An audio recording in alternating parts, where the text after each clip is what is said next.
नमस्कार, the truth के इस अंक में मैं प्रीति पांडे सभी दर्शकों का बहुत स्वागत करती हूँ। दिल्ली विधानसभा का सत्र चल रहा है। आम आदमी पार्टी जो अब तक सत्ता में हुआ करती थी, अब विपक्ष में है। विपक्षी भूमिका में आम आदमी पार्टी के नवनिर्वाचित विधायक हैं और जैसे ही बीजेपी सत्ता में आई है, आम आदमी पार्टी के साथ खींचतान दिल्ली में शुरुआत से ही देखने को मिल रही है। पहले विवाद हुआ बाबा साहेब अंबेडकर की तस्वीर को लेकर के।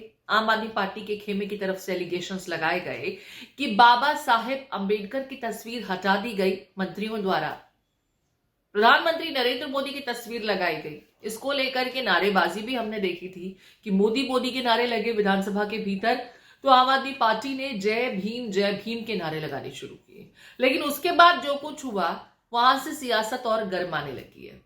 स्पीकर विजेंद्र गुप्ता ने आम आदमी पार्टी के कुछ विधायकों को 3 दिनों के लिए सस्पेंड कर दिया। यानी 3 दिनों तक विधानसभा की कार्रवाई के दरमियान आम आदमी पार्टी के विधायक सदन में प्रवेश नहीं कर सकते। लेकिन फिर गुरुवार को, जब बुधवार की शिवरात्रि की छुट्टी के बाद आज तीसरे दिन की सदन की कार्रवाई शुरू होनी थी, उससे पहले कुछ एक ऐसी तस्वीर देखने को मिली जिसके बाद ये तो स्पष्ट हो गया कि सदन में बिना खींचतान के, बिना आरोप प्रत्यारोप के नॉर्मल प्रोसीडिंग्स हो नहीं पाएंगी। आम आदमी पार्टी के जो सस्पेंडेड विधायक थे वो सदन के बाहर, बल्कि विधानसभा परिसर के बाहर आज सड़क पर बैठे दिखाई दिए, धरना देते दिखाई दिए। अगुवाई कर रही थी, लीडर थी आतिशी, जो सदन में लीडर ऑफ ऑपोजिशन भी है, उन्हें वो मान्यता भी मिल चुकी है। अब हुआ क्या है ये हम आपको बताते हैं। जय भीम के नारे तो सदन में लगाए गए, वो आपको याद ही होगा। उसके बाद विजेंद्र गुप्ता ने इसे किस तरीके से उद्दंडता करार दिया और किस तरीके से सस्पेंशन के आदेश दिए थे, ये आपको याद है। 3 दिनों के लिए ये आदेश वैलिड था।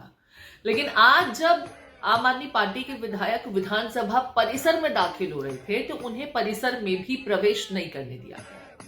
यह दावा किया जा रहा है कि स्पीकर के आदेश पर उन्हें विधानसभा परिसर से भी 50 मीटर दूर बाहर बैरिकेड पर पुलिस द्वारा यह कहकर रोक दिया गया कि अमुक ऑर्डर स्पीकर साहब के हैं। और इसी को लेकर के अचरज में, अचंभे में आम आदमी पार्टी की लीडरशिप धरने पर बैठ गई। सड़क पर ही प्रदर्शन शुरू हो गया। अब दिल्ली के जरूरी काम तो खैर क्या ही होंगे, विपक्ष अपनी आवाज क्या ही उठाएगा। सड़क पर एक बार फिर से दिल्ली में सियासत देखने को मिल रही है। ये वही पार्टी है जो सड़क से ही उठी है। धरना प्रदर्शन करना बहुत आम बात है इन लोगों के लिए। लेकिन आज जिस मुद्दे पर ये प्रदर्शन करें, इनका ये कहना है कि भाई हम जनता के चुने हुए नुमाइंदे हैं, लेकिन हमें परिसर के भीतर भी दाखिल नहीं होने दिया जा रहा है। जो जरूरी काम होते हैं, जिन जिम्मेदारियों का निर्वहन एक विधायक को करना होता है, उससे जरूरी कामकाज भी वो नहीं कर पा रहे, क्योंकि उन्हें तो विधानसभा परिसर में प्रवेश भी नहीं करने दिया जा रहा। आप सस्पेंड कर सकते हैं, आप सदन के भीतर नहीं दाखिल होने दे सकते, जो ऑर्डर्स हैं, लेकिन आप विधानसभा परिसर के अंदर भी प्रवेश पर रोक लगा देंगे। ऐसा अब तक के इतिहास में भारत में देखने को नहीं मिला। जरा सुन लेते हैं आतिशी को। हम लोग प्रदर्शन नहीं कर रहे हैं, हमें यहाँ पे जाने से रोका जा रहा है। हम तो विधानसभा के परिसर के अंदर जाने के लिए आए थे, लेकिन हमें यहाँ पे अंदर जाने से रोका जा रहा है। बस पुलिस वाले कह रहे हैं, स्पीकर साहब ने बोला है कि हमें अंदर नहीं घुसने देंगे। हम यहाँ पे प्रोटेस्ट कर रहे हैं, हम यहाँ पे बैठे हुए हैं।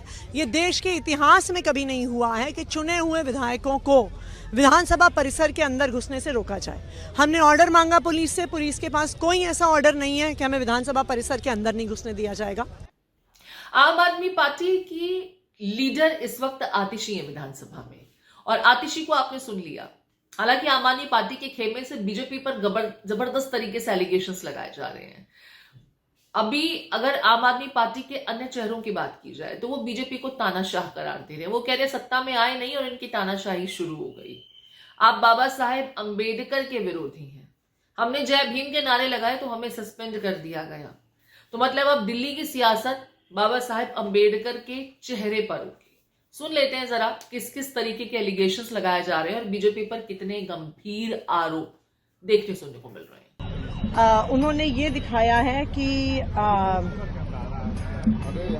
जो ये ऑर्डर कि आम आदमी पार्टी के विधायकों को 3 सिटिंग के लिए बाहर निकाला गया, लेकिन आज तक दिल्ली विधानसभा के इतिहास में, पूरे देश के संसद के इतिहास में किसी भी विधानसभा परिसर से, किसी भी यहाँ संसद के परिसर से एक चुने हुए विधायक या एक चुने हुए सांसद को परिसर से एंट्री के लिए रोका गया हो, ये भारत के 75 साल के इतिहास में कभी नहीं हुआ है। तो हम इंतजार कर रहे हैं, यहीं पे गाड़ी खड़ी है, हम इंतजार कर रहे हैं।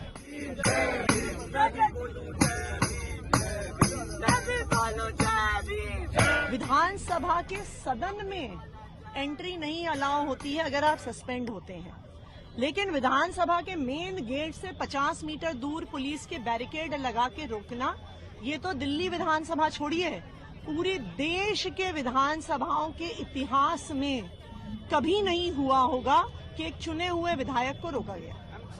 हम तो कह रहे हैं भाई कौन सा नियम है बता तो दो।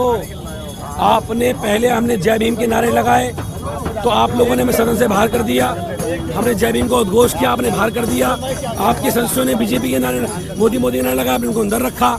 आपने बाबा साहब की तस्वीर हटाई, मोदी जी की तस्वीर लगाई, हमने विरोध किया, आपने हमें सस्पेंड कर दिया।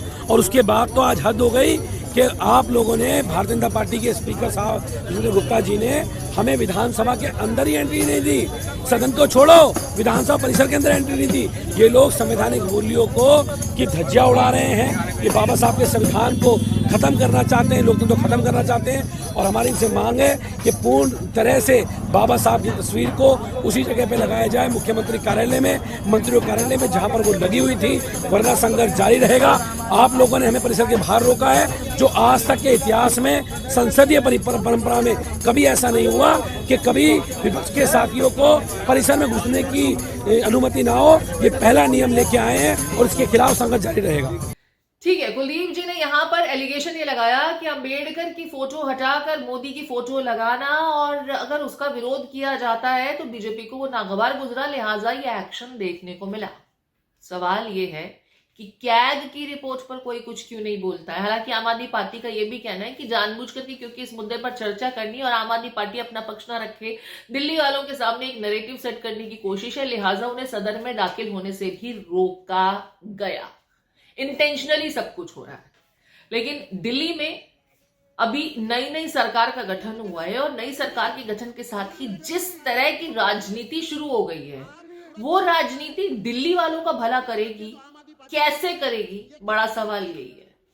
अभी तो आम आदमी पार्टी को और बहुत सी लड़ाइयां लड़नी है, लेकिन अगर अंबेडकर की तस्वीर और फोटो, जय भीम के नारे, इन्हीं मुद्दों में वो उलझ करके रह जाएगी, तो एक सकारात्मक विपक्ष की भूमिका निभाएगी या इसी तरह के कैमरा का फेवरेट मुद्दा उठा करके, समझिए, कैमरे के लिए प्रोटेस्ट करने की आधी आम आदमी पार्टी इसी तरह की सियासत को आगे लेकर के बढ़ेगी जिसके लिए वो जानी भी जाती है, या दिल्ली के लिए भलाई का अब कुछ काम होगा जो कथित तौर पर बीते 10 सालों से अटका हुआ है। इस मुद्दे को आप किस तरीके से देखते हैं?